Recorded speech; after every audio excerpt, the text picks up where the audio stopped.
In the busy heart of Maboneng, customers are drawn into this Abasha restaurant, where Ashcha not only makes a living, but brings back the feeling of home for many Ethiopians living here in South Africa. Strong aromas float out this restaurant as the coffee brews after being roasted, ground, and served in scenic cups to coffee lovers waiting to get their fresh dose of the famous Ethiopian coffee. But it's the untold journey of the bean from when it's first imported, processed, and served that makes it one of the most smokiest, flavorful drinks loved by many.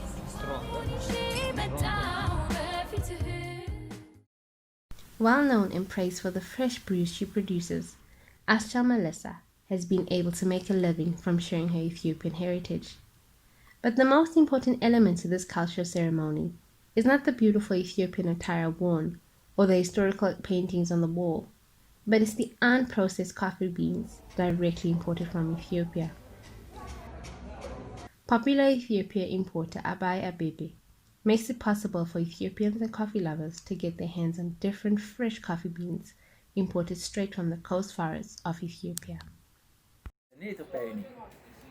እና ቡናውን የሚገዛበት ከኢትዮጵያ ነበር የሚያስመጣው ሲያስመጣ የሚያስመጣበት አንድ ሲዳማ ቡና የሐረር ቡና የሀደሮ ቡና እርገጨፌ እና አንዳንዴ እዚህ ሌላ ሀገሮችንም ይጠቀማቸዋለሁ ግን ሞስት የሚጠቀመው የኢትዮጵያን ቡና ነው ምክንያቱም ቡናው አሪፍ ነው Abai's coffee imports are sold all around Johannesburg, eventually making its way into Maboneng's Abasha restaurant, where Ashchal performs one of Ethiopia's most sentimental ceremonies.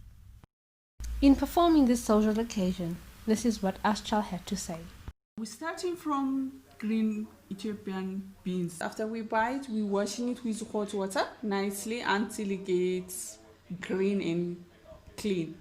After that, we roast it with mankashkasha, they call it mankashkasha to do it, until it gets brown and shiny. At this point, the room is then swamped with extravagant aromas, as she walks around allowing her customers to get a whiff of the complex flavors. This is an important aspect of the ceremony as it allows her to build relationships with the people, as well as capture those passing by through their sense of smell.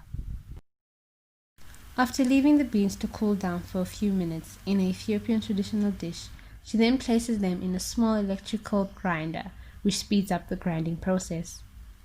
This is done until the coffee beans are finely ground and small enough to fit in the Ethiopian traditional coffee pot, Ashchal says.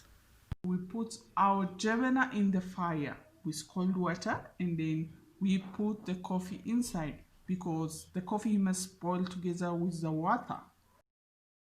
After the mixture is brought to a boil and removed from the heat, she then pours the coffee in a single stream from about a foot above the semi cups, filling each cup equally.